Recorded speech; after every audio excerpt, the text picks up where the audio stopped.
Saúdo a todos presentes com a paz do Senhor. E dizer-lhes da minha alegria de poder estar entre vós, mas quero pedir-lhes que tornem os vossos assentos, se assim for possível. Enquanto agradeço a Deus pela oportunidade de mais um ano, ou 6 meses depois, praticamente, estarmos juntos. E isto para mim não tem preço, não tem palavras que externe a minha gratidão.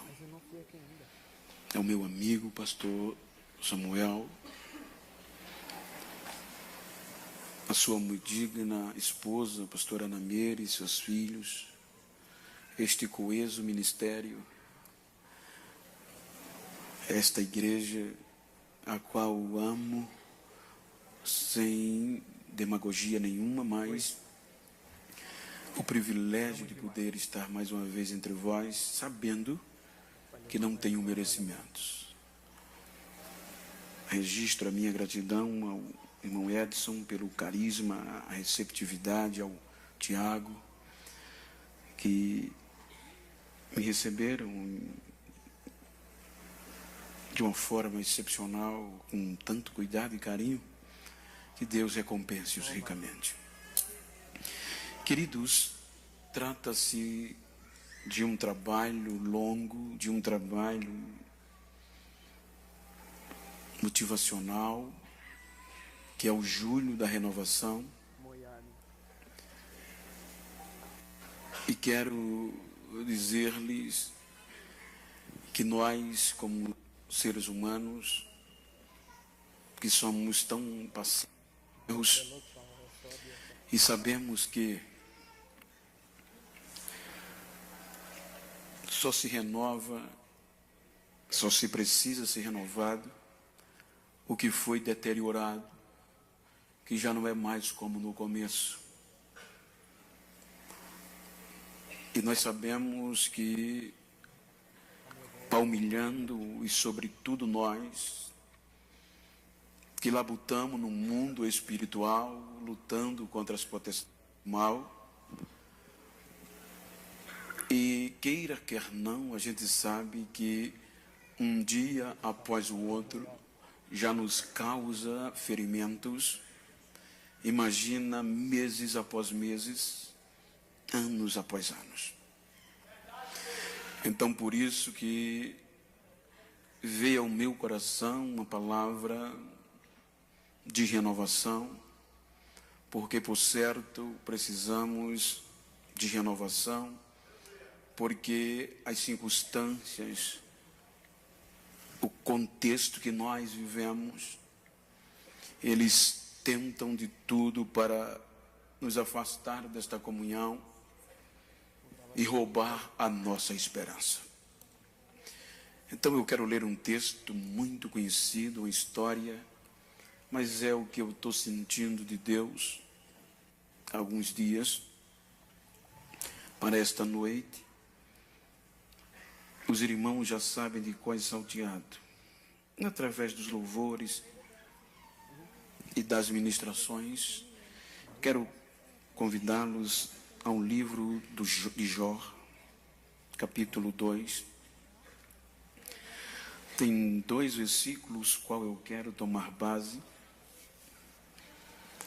para compartilhar convosco e falar-lhes sobre sobrevivência. E sem esta renovação é impossível sobreviver. Capítulo 2, versículo 12 e 13. É um texto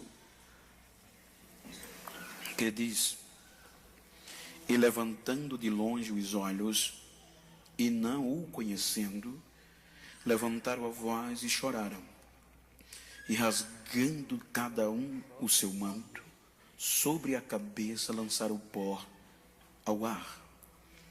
E se assentaram juntamente com ele na terra 7 dias e 7 noites. e nenhum lhe dizia palavra alguma, porque viam que a dor era muito grande. Misericórdia.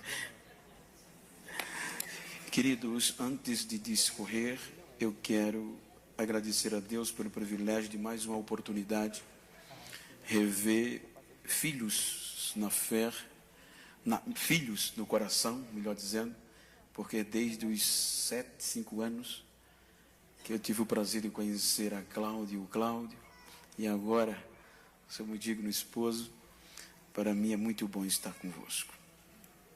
Queridos, como o tema, o texto e o contexto é renovação, nós estamos diante de um episódio, de uma história que muitas vezes contradiz a perspectiva e a nossa ótica de observar e de entender a Deus.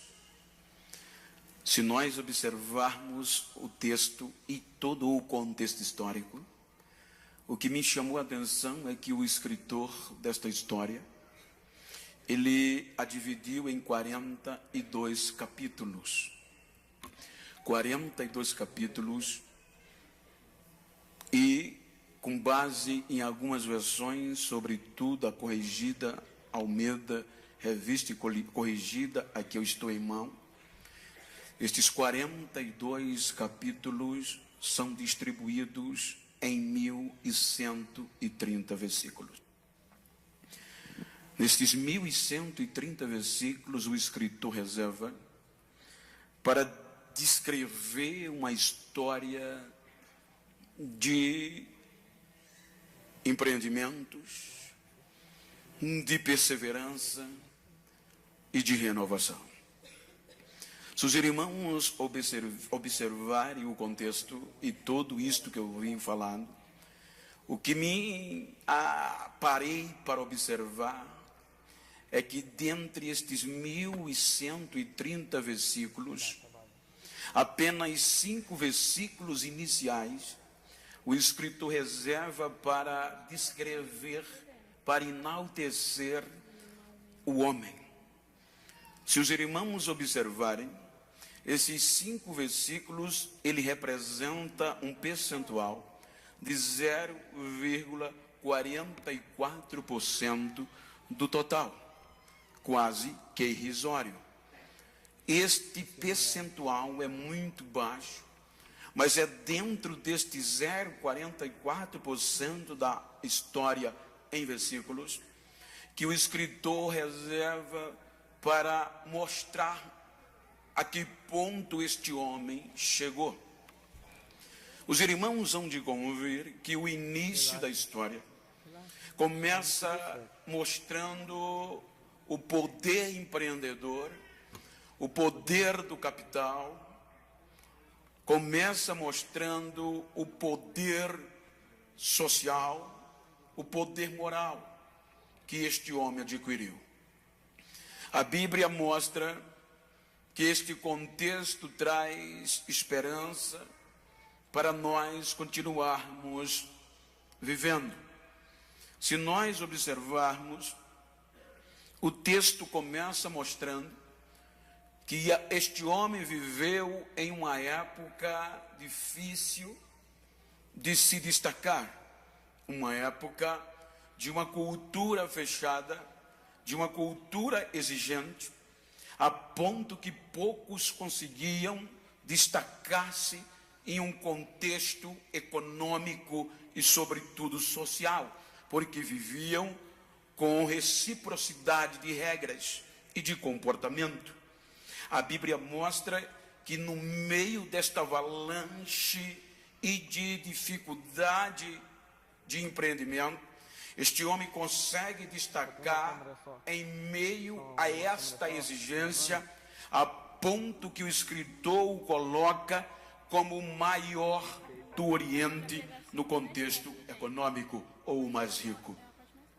Este homem, diz a Bíblia, que ele consegue agregar no seu patrimônio cerca de 11.500 cabeças de animais, ou precisamente dentro do texto, sendo que nos 3 pilares ou viés que qualquer ser humano, qualquer empreendedor queria galgar no seu empreendimento, porque a sua riqueza, em uma época em que a cabeça de animal ou de animais era tida e contada a riqueza, ele consegue ter o bastante nos 3 pilares principais da época: cultivo, transporte e alimento.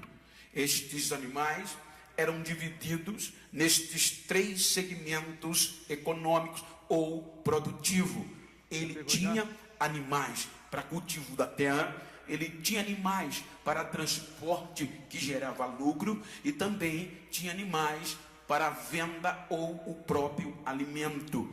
Então, tudo isso, além de uma agricultura religiosa, este homem galgava deste poder econômico. Se nós observarmos, este homem tinha uma vida regalada, que a Bíblia mostra que tinha uma família grande e uma família admirável, composta de 7 filhos e 3 filhas, uma mulher exemplar, uma mulher tremenda, uma mulher prudente. Portanto, quando nós observamos, era uma família que vivia em uma regra de fé, a ponto que sabia desfrutar do dia a dia e da comunhão. Os irmãos conseguem descrever e ver no texto ou no contexto histórico que estes filhos geralmente, comumente, se reuniam em um certo lugar escolhido previamente na casa escolhida, e isso comumente eles estavam se regozijando, fazendo banquete, tudo entre os 10 filhos. Porém, além disto, este homem consegue ter um conceito moral que eleva a compreensão, pois o contexto cultural da época, ele mostra que o mais velho tem que ser reverenciado. Aonde o mais velho chega, o mais novo presta reverência. Era a cultura. Outro dia eu estava pregando em um determinado país que vivia uma cultura de um respeito recíproco e cultural, aonde, quando o pastor me pegou no aeroporto, que me conduziu ao hotel, e à noite ele me pegou para o congresso, e cidade, país de primeiro mundo, mas eles conseguiam, que eram de outro país, manter a cultura. Quando a gente foi chegar na igreja, ele não adentrou na igreja antes que eu entrasse. E como na nossa cultura, a gente, por exemplo, eu não posso levantar o pé ou a mão se o meu pastor presidente está presente. Eu costumo dizer que quando o meu pastor está, que alguém me pergunta, vai fazer alguma coisa, eu costumo dizer, aonde Jesus está, os discípulos não fazem milagre.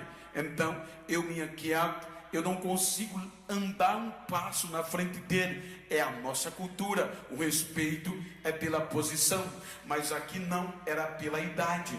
Por exemplo, eu 53, ele 48, então ele travou na porta, entra pastor, eu digo, não senhor, o presidente tem que entrar primeiro, e vai, ele disse, não, é porque a minha cultura é diferente da sua, aonde o mais velho está, o mais novo não pode passar na frente.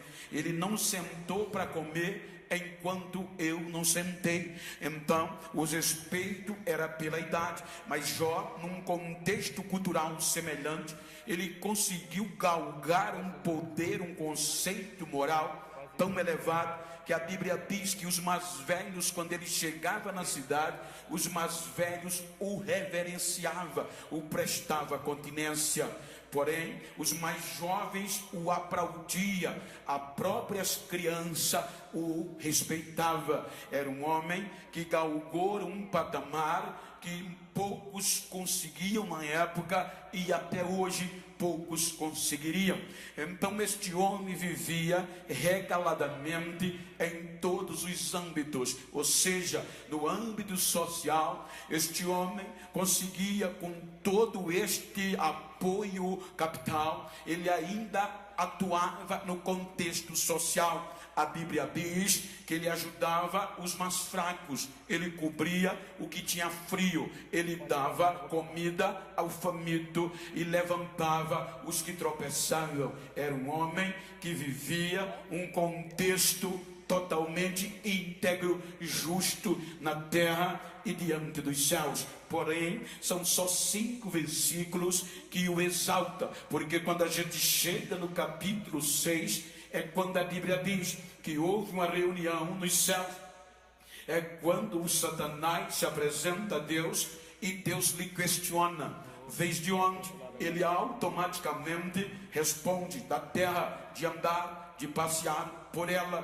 Portanto, é neste momento que Deus faz um questionamento. Agora resolveu Deus dar testemunho de um crente íntegro, justo, como nenhum outro na face da terra. Os irmãos podem perceber que não tinha um crente na terra igual a ele. Então Deus diz: viste lá o meu servo Jó. Então agora, homem íntegro, justo, se desvia do mal. Então Deus resolveu dar testemunho de um crente que tinha todo parâmetro para recebê-lo. Então é quando Satanás diz também: Senhor, cercasse-o de bem, tudo que ele tem quer, qualquer homem o que precisa ele tem. Então agora o Senhor fica observando e Satanás aproveita, deixa e diz a Deus: toca ou tira tudo quanto ele tem. E tu vai perceber que ele não vai continuar o mesmo. Ele não vai continuar, ele vai blasfemar na tua face. Então agora, diante desta proposta, Deus resolve aceitar o desafio. A Bíblia diz que quando Satanás lança o desafio, Deus resolve aceitar. Aí Deus diz: pois bem, eu vou te permitir tu tirar tudo quanto ele tem, só não tira-lhe a vida, mas o resto rasta tudo, e eu vou te mostrar que ele não vai blasfemar de mim. Muita coragem de Deus acreditar em um ser humano falível. Só Deus pode fazer isso. Então Deus aceita o desafio. Gente, foi de uma hora para outra. Não levaram dias, não levaram meses. Se os irmãos observarem, era natural, era comum, principalmente para os dias que nós vivemos. Era Deus levantar um profeta, era Deus trazer uma mensagem no culto anterior para este homem, advertindo: diga a Jó que se prepare, que vem bronca por aí. Diga a Jó que ele vai perder tudo. Deus poderia mandar um profeta, poderia mandar um anjo, Deus poderia mandar alguém avisar o crente, mas não. A Bíblia no contexto mostra que Deus resolveu confiar no crente e não disse nada a ele. Permitiu Satanás descer tudo e ficou calado. Eu acredito nele, eu confio nele. Pode tirar tudo que ele vai permanecer crente do mesmo jeito. Ele não vai blasfemar. Dá para entender este amor? Gente, foi de uma hora, de um dia. Vamos partir do pressuposto que quando amanhece o dia seguinte, depois dessa reunião, era mais um dia comum. Os servos no campo, os animais todos no campo, tudo dentro do previsto. Era mais um dia de acumular bens. Era mais um dia glorioso, porque os filhos já tinham se arrumado para ir para a festa, confraternizar na casa do irmão mais velho. Era um dia que parecia que o sol nasceu como outro dia comum, quando de repente vai chegando as más notícias. As más notícias começam a chegar na casa do justo, ou seja, o primeiro vem correndo, ofegando, desesperado, atordoado. Imagina a cena, um homem ofegante e sujo, um dos seus servos, gritando e trazendo a primeira má notícia. Qual é a má notícia? Estávamos no campo, o boi cultivava, o jumento paiceava, porém vieram os sabeus, um grupo nômade, deram sobre eles, assaltaram, roubaram tudo, mataram os outros servos, e só eu escapei, só para te trazer a notícia. Ainda deixou alguém vivo para trazer a notícia. Diga o que está acontecendo. Este nem terminou, o outro vem trazendo uma notícia catastroficamente maior, porque agora não foi um assalto, foi fogo do céu que caiu, queimou o campo, queimou o animal e levou tudo. Depois, esse nem terminou, vem o terceiro, trazendo a notícia que levaram ovelha, levaram camelo, levaram tudo que ele tinha. Este nem terminou, aí vem o quarto, com a mais cruel e dura notícia.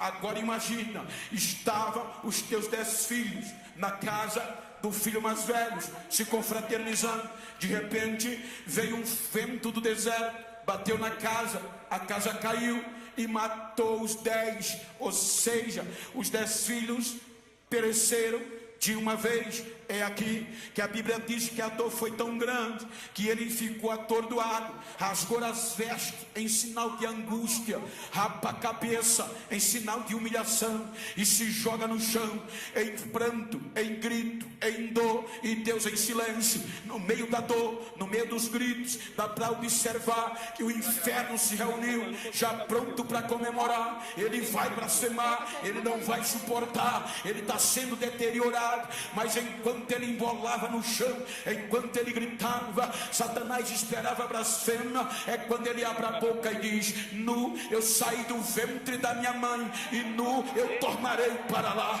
O Senhor deu, o Senhor tomou, bendito seja o nome do Senhor.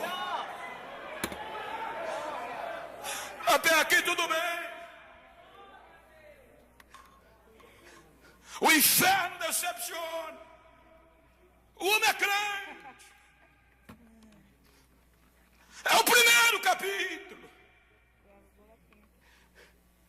Agora vem a dor maior. 10 caixões dentro de casa em um dia só. 10 caixões em um dia só. Dá para entender a dor daquela mãe? E o pior, era justo.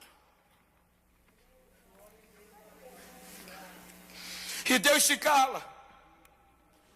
Eu estava pregando há meses passados aqui em São Paulo, no congresso, quando de repente entra uma mãe desesperada na igreja, querendo ser consolada, e palavras não consolavam ela. O que aconteceu? Acabei de enterrar minha filha de 7 anos, caso clínico. Agora imagina uma mãe com os 10 caixões dentro de casa, partindo do pressuposto, sem caso clínico. Era para ela endoidar, gente. E o homem ainda crente em Deus. Ela crente em Deus.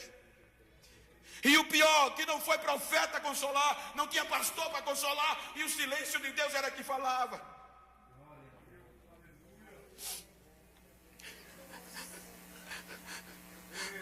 Ele sobreviveu à perda dos 10 filhos. Satanás volta na outra reunião e agora resolve Deus desafiá-lo de novo. Viste lá, viste que o rapaz é crente, viste que ele tirasse de tudo e ele ainda permanece fiel. E às vezes a gente quer desistir por causa de uma gripe.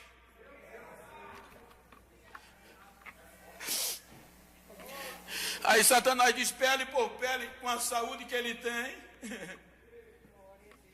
toca na saúde dele e verás que ele não blasfema. Aí resolve Deus aceitar de novo, vai, só não toca no coração dele, mas o resto manda bronca. E tu vai ver que ele não vai blasfemar. Isso é que é Deus. Eu estava lendo mandaram uma mensagem para mim, estimulativa, dizendo, eu achei lindo. como Deus é. Ele nos enche do seu Espírito, que é dele. Ele nos dá as nossas forças, Ele nos dá a sua força, e ainda diz para o inferno que forte é a gente. Ele ainda dá testemunho da gente sendo tudo dele. Acabou? Satanás vem. E a Bíblia diz que agora o homem perdeu tudo. E para piorar agora, o seu corpo é deteriorado. A Bíblia fala que úlceras, chagas, começaram a surgir no seu corpo, do pé, da planta do pé ao alto da cabeça. Os glóbulos brancos morreram, os defensores tornaram-se pus. Plaquetas baixaram, imunidade total. O homem saudável, o homem honrado, agora está fedendo, cheio de pus do pé à cabeça. E para piorar, a mulher, na sua razão, porque talvez pouca suportasse, ela ainda diz: com tudo isso tu ainda permanece crente. Não é melhor desistir? Nós recebemos o bem de Deus, filha. E como não receber o mal dele? Vamos esperar.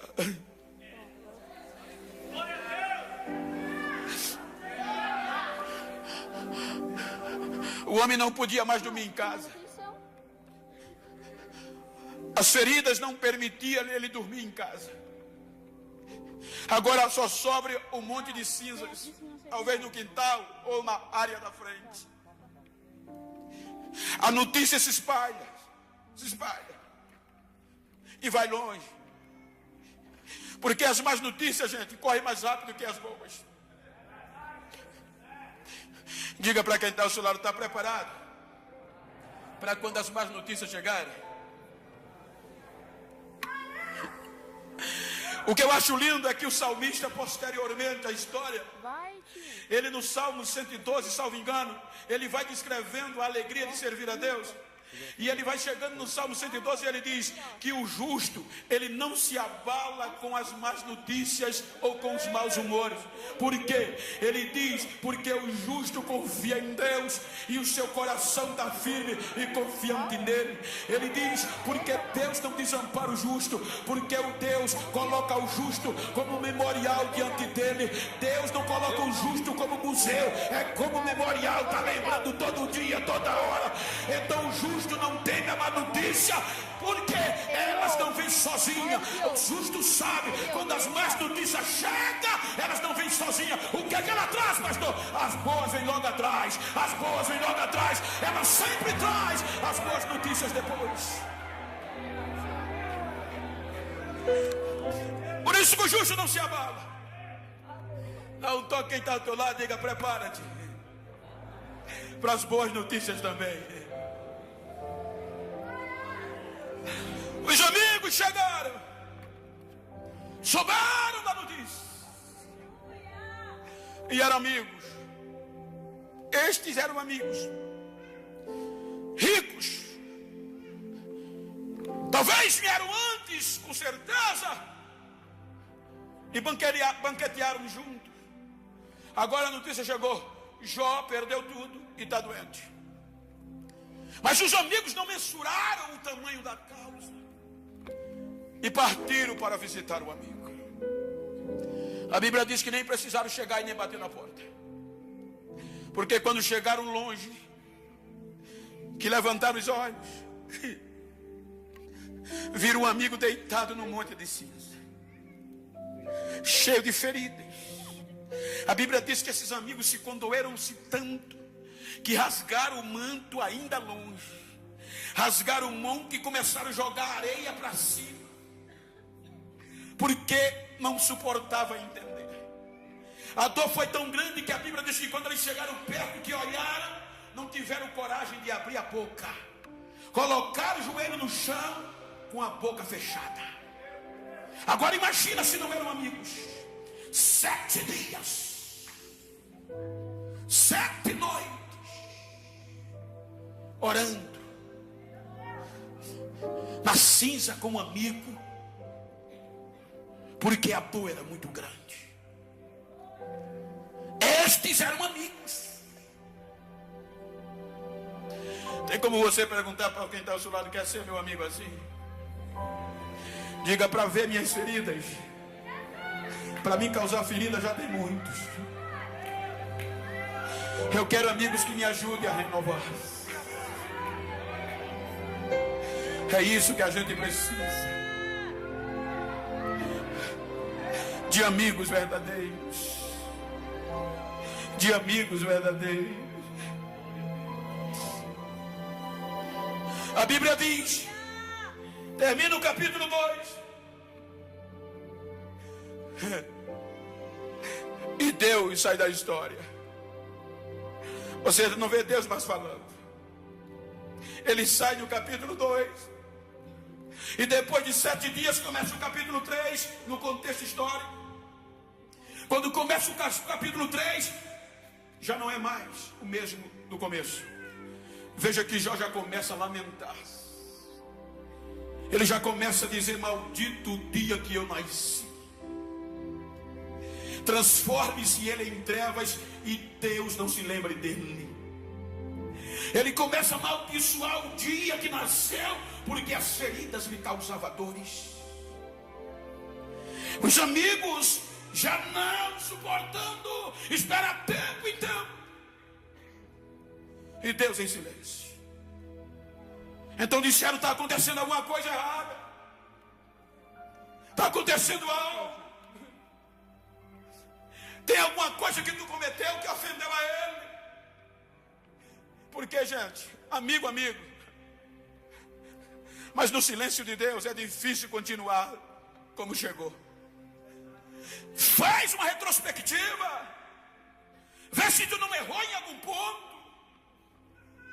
Eu não errei, ele faz. Eu não cometi nada de errado. Eu continuo íntegro. Jó, faz uma reflexão. Lembra que os nossos pais no erro confessavam e alcançavam a misericórdia. Mas eu não errei. Um saía, o outro chegava. Sai, ele faz. Veio Zofar. Não, Jó, tem alguma coisa errada. Em Deus não há contradição. Deus é justo, ele não comete injustiça. Lembra, vai terminar tu morrer se continuar se defendendo. Aí Jó, você pode olhar aqui no capítulo 13, ele conversando com Zofar, ele diz: eu prefiro confiar nele e na minha integridade, Zofar. Mas se tu continuar assim, sem confessar, tu vai morrer. Mas eu não errei, porque eu vou confessar, eu vou confiar nele, ainda que ele me mate nele, eu vou esperar e vou defender a minha integridade. Eu não errei. Mas quando você chega no capítulo 14, como qualquer ser humano, a esperança de uma renovação foi embora. Veja que no capítulo 14, ele começa a falar com Zofar, desestimulando-se. Ele diz: Zofar, não há tempo mais para mim. Ele diz, vou contextualizar, não há tempo mais para Deus me renovar e devolver o que eu perdi. Ele lamenta a miserabilidade da vida humana. Ele diz: a brevidade da vida humana é muito curta, Zofar. Ele diz: há mais esperança para a árvore do que para o homem. Porque uma árvore, se ela for cortada, a raiz secar debaixo do solo e morrer o tronco no pó, então aos cheiros das águas ela é renovada e volta a brotar de novo. Mas o homem, morrendo o homem, acabou. Qual é o seu fim? Não há mais esperança. Ele disse que há mais esperança para a árvore do que para ele. Mas ele não sabia do que eu vou lhe dizer agora. Diga para quem está ao seu lado: pode morrer a raiz, pode secar a raiz da árvore, pode morrer o tronco da árvore, mas as promessas de Deus não morrem. Se ele prometeu, ele cumpre, ela está de pé. Então não perdas esperança, porque Deus, Ele prometeu, Ele cumpre, Ele é fiel. As promessas dEle não caem por terra e não morre.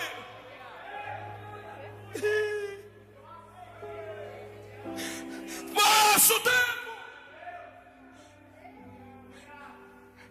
mas as promessas dEle não morrem. Eu lembro que vocês já ouviram, me só sintetizar para dar sentido. Vocês lembram que um dia eu disse que me deram 3 motivos para desistir? Porque Deus me fez uma promessa: eu vou te levar para o mundo vai te ouvir. E eles foram na congregação que eu pastoreava, e sabe onde é? Dentro do canavial.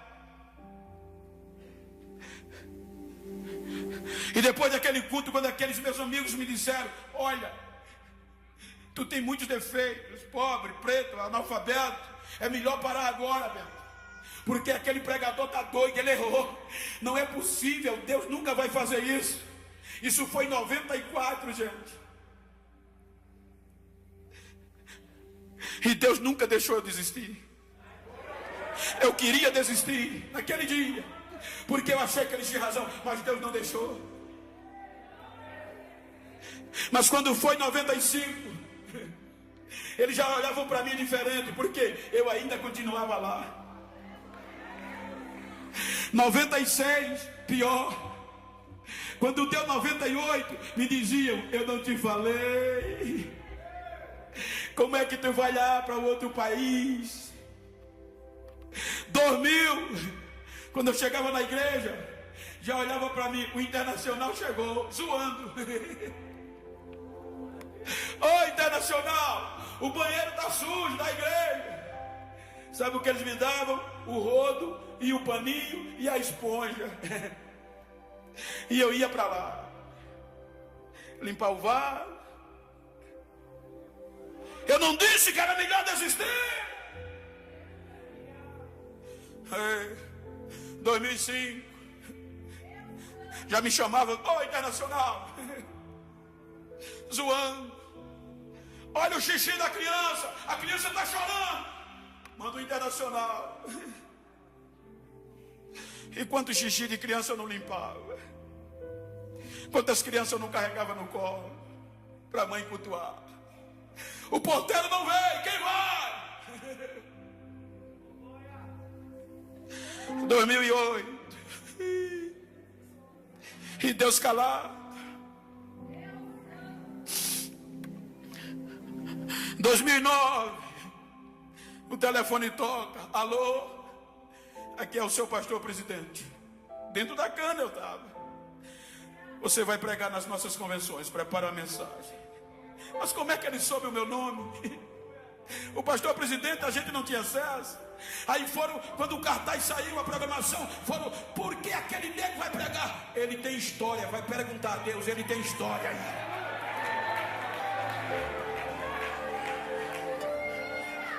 Depois que me viram pregar, me abraçam até hoje. 2012, o telefone toca, e agora já não era mais alô. Hello, Miss General, yes.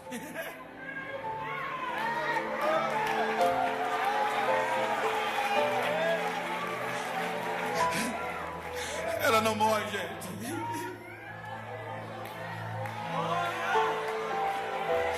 Deus não desiste de renovar o crente, não. Ele renova, ele renova, ele renova.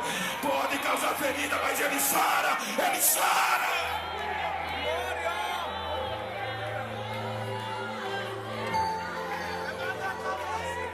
Não perda os seus sonhos. Espere. Veja que quando chega no capítulo 16, ele entende.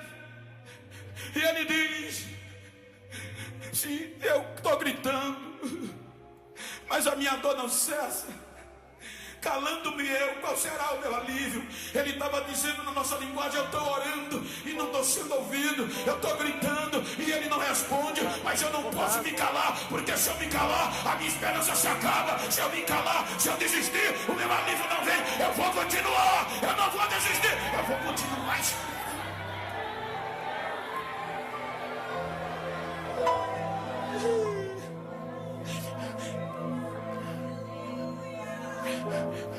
Capítulo 19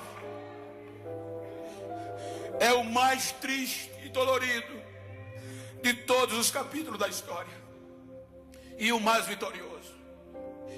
Veja que no capítulo mais triste é esboçado um grito de vitória no momento mais difícil.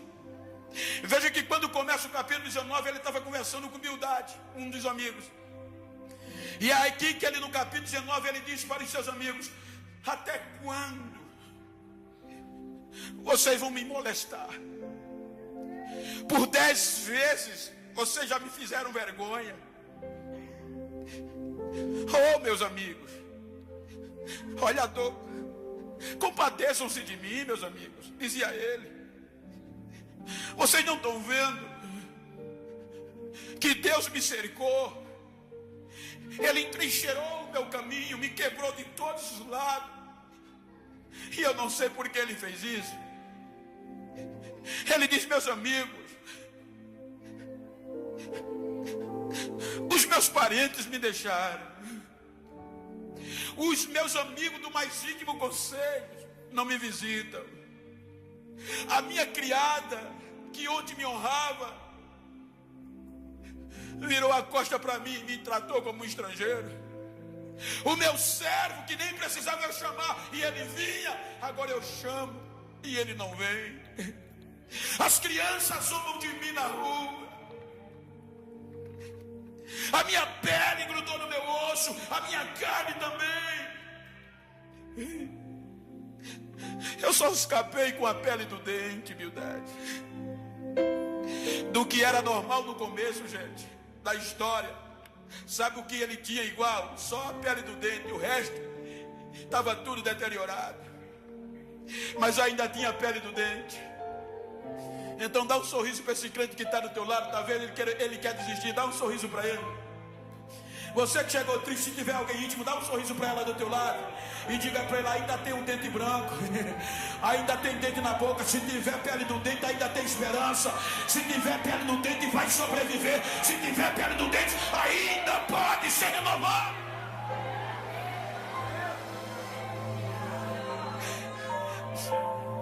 É aqui neste mais difícil momento que ele olha para a humildade e diz: oh, humildade!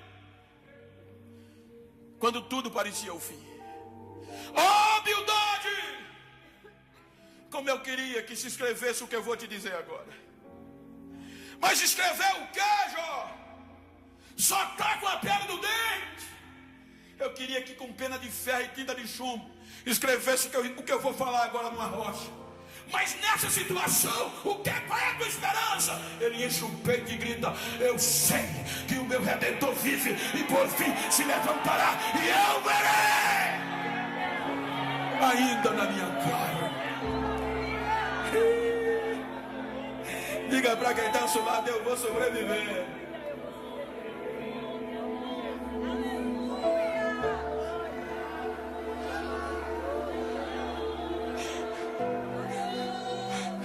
Só, gente,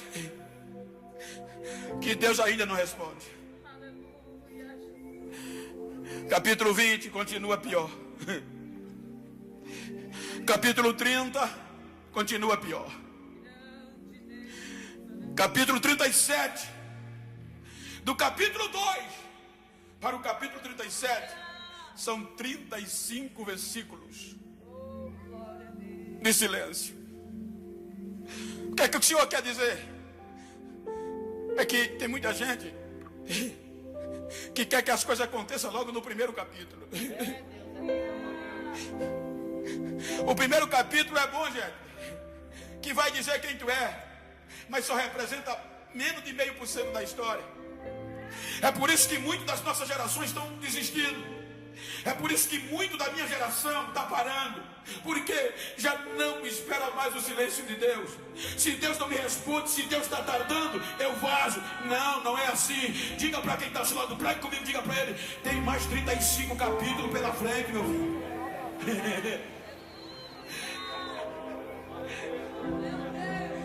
35 capítulos e Deus calado.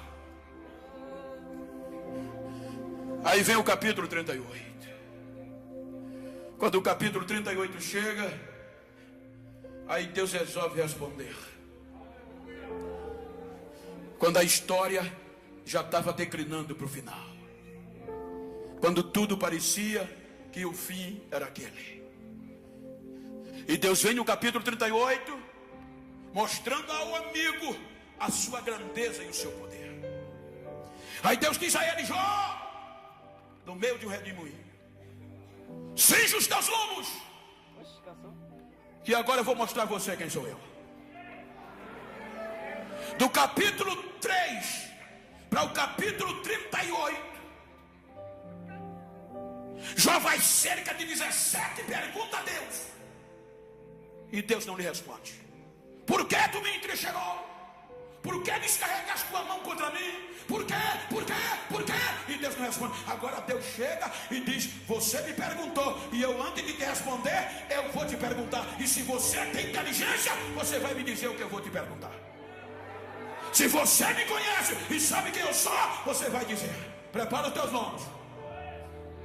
Aí ele começa a dizer: me diga, Jó, onde você estava quando eu fundei a terra, quando eu criei a terra? Se é que você é inteligente e sabe, diga-me aonde você está. Se você perguntar ao pastor J. Mark, aonde está o alicerce desse templo, ele vai dizer quanto metro tem de profundidade. Ele diz quanta espessura. Ele é capaz de dizer, porque ele construiu. Agora Deus pergunta a Jó: diga-me, Jó, aonde eu coloquei o alicerce da terra para ela estar sustentada, aonde eu coloquei o firmamento dela. Me diga se você sabe aonde ela está. Me diga, Jó, se você é inteligente e quer me conhecer, se você me conhece, quem foi que mediu a terra metro com a palma da mão? Diga-me aonde está a pedra de esquina da terra. Você não é inteligente? Me diga aonde ela está. Quando as estrelas da alva cantavam e os filhos de Deus se alegravam, me diga. Me diga se você pode pescar o crocodilo com anzol. Você pode quebrar o queixo do crocodilo com um anzol? Diga-me aonde você estava, Jó, quando eu criei os mares e o fiz sair da madre. Coloquei nuvens sobre ele e sobre eles dei a minha autoridade. Eles saíram, mas diga, Jó, onde você estava quando eu desci e disse o mar: aqui termina o seu orgulho. Coloquei ferrolho e disse a ele: daqui você não passa, daqui você não passa. Aonde você estava? Do capítulo 38 ao 42, Deus faz cerca de 70 perguntas a Jó e ele não responde uma. Quando ele ouve que Deus se cala, aí ele diz: eu sei que tudo podes e nenhum dos teus pensamentos pode ser impedido. Eu te conhecia só de ouvir, mas agora os teus olhos me veem.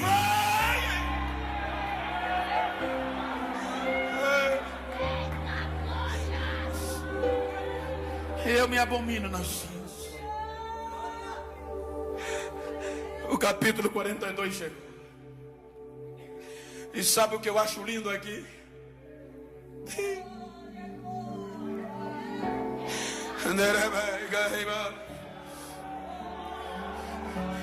Às vezes você chegou aqui querendo desistir. Não desista.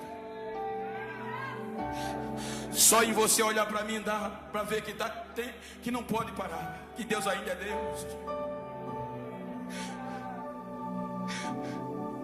Os últimos 8 versículos. 8 versículos representa 0,70% da história. Não é 70%, é 0,7%, menos de 1%. Nos últimos 8 versículos, quando ninguém acreditava mais, a história muda de rumo. E não é que Deus resolveu renovar o crente. Os últimos 8 versículos diz que Deus virou. Ele virou a história do homem. Nos últimos 8 versículos a Bíblia diz que Deus devolveu tudo em dobro. Se ele tinha 11.500 cabeças de gado no capítulo 1, no capítulo 42, no finzinho, ele passa para 22.000 cabeças inexplicadamente. Se ele tinha 10 filhos no começo, no final a Bíblia diz que Deus devolve os 10 e dá um bônus de sobra. Qual? No capítulo 1, as filhas de Jó, você não sabia nem o nome dela, mas no capítulo 42 a Bíblia diz que era Gemima, era Késia, eram umas moças tão lindas que não tinha igual a ela no mundo todo na sua época. Deus devolveu em pouco tempo. Sabe o que isso quer dizer? Diga para quem está ao seu lado: Deus não precisa de muita coisa. Deus não precisa de muita conversa e nem de muito tempo para devolver o que pensaram que você tinha perdido. Te prepara para ser renovado. Não desista, te prepara. Fica de pé, por favor.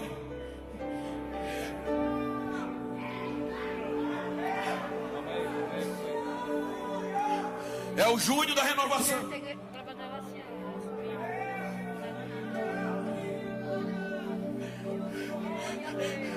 Eu hoje estou aqui, tendo o privilégio de estar entre vós, tendo amigos como estes. Deus me renovou quando ninguém acreditava. Hoje, eu estou dizendo isso porque eu estou falando de você não desistir de renovação. Hoje, eu sou convidado para países que nem passava na minha mente. E o pior é que eu não entendo quando eu desembarco naqueles aeroportos internacionais. Daqui a pouco eu vou passando no saguão com direção à migração. Daqui a pouco vê alguém olhando para mim. Esse povo me conhece? Daqui a pouco chega o Pastor Genival. Sim. One picture, uma foto. Uau.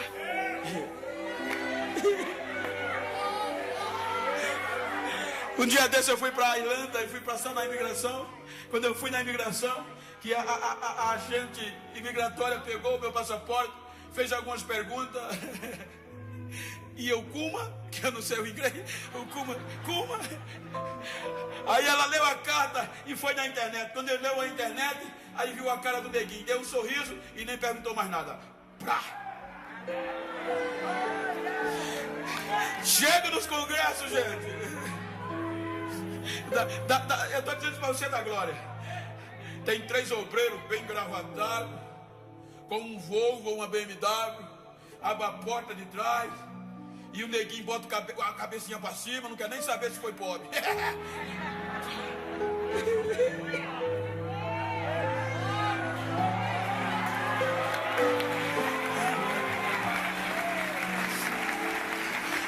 Eu questiono a Deus. Ele diz: é para você saber que eu sou Deus. Chego nos cultos, pastor, o senhor convive comigo, que às vezes somos constrangidos por nós mesmos. Quando eu sento no altar, naqueles países, só gente branca. Olho para o altar, hoje eu estou alegre, né, pastor? A gente quando está pertinho do outro. Mas eu olho para trás, só tem galeguinho. Olho para frente, só tem gente que dá para ver a veia na testa. E eu olho para só tem eu de preto lá. Meu Deus, por que me trouxesse para cá? Para você saber que eu sou Deus. Quando termina o congresso, os branquinhos fazem fila. Para quê? Para beijar o pretinho, para abraçar o pretinho, para tirar foto com o pretinho. Não tem, é Deus, é Deus, é Deus, é Deus. E ele que renova. Só não desista. Se você está perto de uma pessoa do mesmo sexo, eu gosto de terminar assim, vira para ela. A não ser que seja casado, seja íntimo. Me ajuda aqui, um obreiro, me ajuda aqui, vira assim para ele, assim, ó. Corre aqui, um obreiro, vem cá, ajuda, vai, vira para ele assim, ó. E diga para ele, eu não quero nem saber como você chegou nesse julho de renovação. Quero saber como você vai sair. Diga para ele, eu vou sair pingando azeite. Eu vou sair renovado. Diga, me faz um favor. Se depois desse julho tu encontrar alguém perdido por aí, que pensou que eu estava abandonado, que Deus tinha me esquecido, que a história se apagou, de eu dar um recadinho a ele.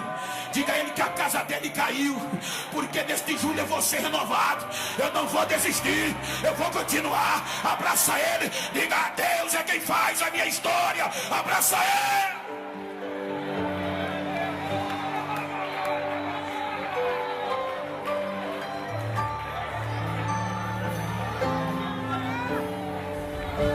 Deus é quem faz a tua história.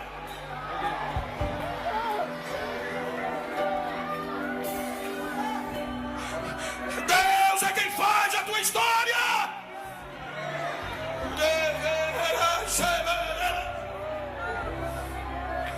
Curva a tua cabeça. Soberano Deus e eterno Pai, em nome de Jesus, eu quero te agradecer por estar aqui nesta noite, por ter o privilégio de estar sendo renovado neste culto. E aqui tem vidas que precisam deste abraço de renovação. Estamos aqui em um projeto, Senhor, de renovação. E o Senhor sabe que nós não somos perfeitos. Há feridas que ao homem, Senhor, é impossível sarar.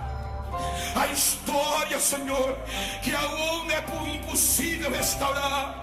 Mas é o julho da renovação. É o julho que o Senhor está renovando vidas aqui em Itapevi. Então nesta noite eu te peço, como profeta da última hora, como ministro do teu evangelho, renova vidas aqui hoje. Renova sonhos, renova promessa, renova projetos. Se você está sendo renovado, adora.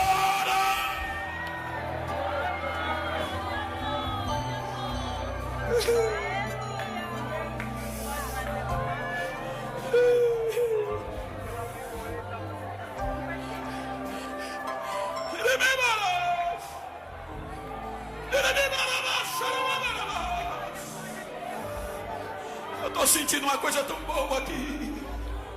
Compartilha comigo desta graça.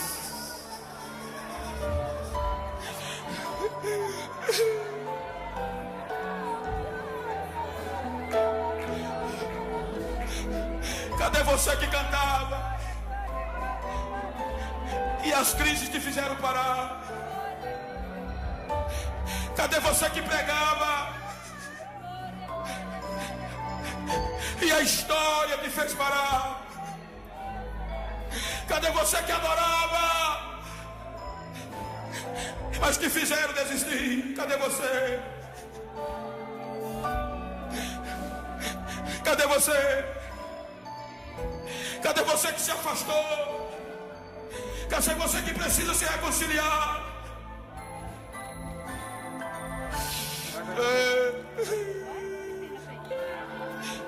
Saia do seu lugar e vem. Cadê você, se porventura esteja aqui?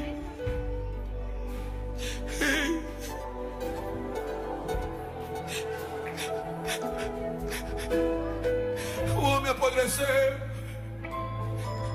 mas Deus não desistiu dele. Não importa como você chegou, é culto de renovação, é culto de renovação, é culto de renovação. Seja renovado em nome de Jesus. Seja renovado em nome de Jesus. Seja renovado em nome de Jesus. Seja renovada em nome de Jesus.